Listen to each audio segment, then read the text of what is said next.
獲教青局支持，由澳門樂賢國際慈善會主辦，群芳繪協會、大表哥娛樂製作一人有限公司協辦的春風化雨50載天龍70愛心金曲樂滿坊敬老活動，於5月2日6時半在百惠活動中心舉行。澳門樂賢國際慈善會會長馮琦表示，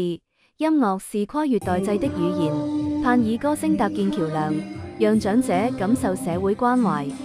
活動以歌會友、以歌傳情為主軸，匯聚長者及社會賢達，透過經典金曲向長者致敬。未來將持續聯動各界資源，推動老有所尊、老有所樂的社區文化。主辦方特別設置春風化雨50載致敬環節，向深耕教育界半世紀的校長張石超致敬，表彰其培育英才的卓越貢獻，並同步慶賀其70大壽。同場，主協辦方向長者派發福米，以表心意。